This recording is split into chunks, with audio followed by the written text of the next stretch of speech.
सबसे पहले हमने दो भाषा परिवारों में विभक्त किया। पहला था आर्य भाषा परिवार,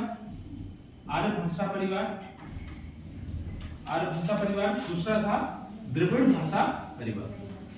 आर्य भाषा परिवार जिसका प्रचलन उत्तर भारत में प्रचलित है, जिसका प्रचलन कहाँ है? उत्तर भारत में, अर्थात उत्तर भारत में प्रचलित भाषा को हम आर्य भाषा परिवार के अंतर्गत रखते हैं। और द्रविड़ भाषा परिवार जिसके अंतर्गत दक्षिण भारत में जो भाषाएं प्रचलित हैं उनकी उत्पत्ति कहाँ से हुई? द्रविड़ भाषा परिवार से हुई।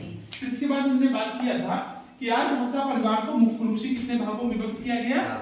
3 भागों में बांटा गया। आर्य भाषा परिवार को 3 भागों में बांटा गया। पहला था प्राचीन आर्य भाषा परिवार, प्राचीन या प्रारंभिक प्राचीन आर्य भाषा परिवार, आर्य भाषा परिवार। तत्पश्चात हमने बात की थी मध्यकालीन आर्य भाषा परिवार, मध्यकालीन आर्य भाषा परिवार, मध्यकालीन आर्य भाषा परिवार। फिर इसके बाद हमने बात की थी आधुनिक कालीन आर्य भाषा परिवार, आधुनिक कालीन आर्य भाषा परिवार, आर्य भाषा परिवार। यह आर्य भाषा को 3 भागों में बांटा गया जो कि उत्तर भारत में प्रचलित है।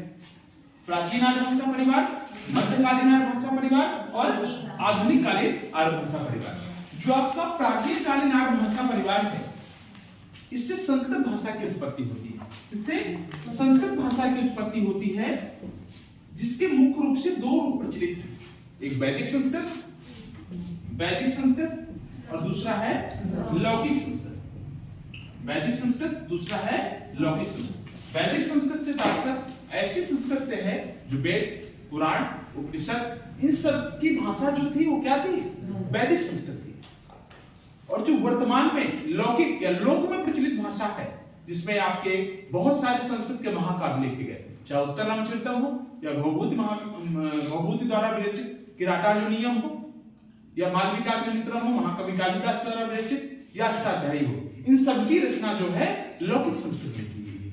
और जब यहां से प्रश्न बनता है कि बताइए संस्कृत की आदि जननी क्या है या प्राचीनतम जननी क्या है, तो वहां पर फिर आप भ्रमित नहीं होना।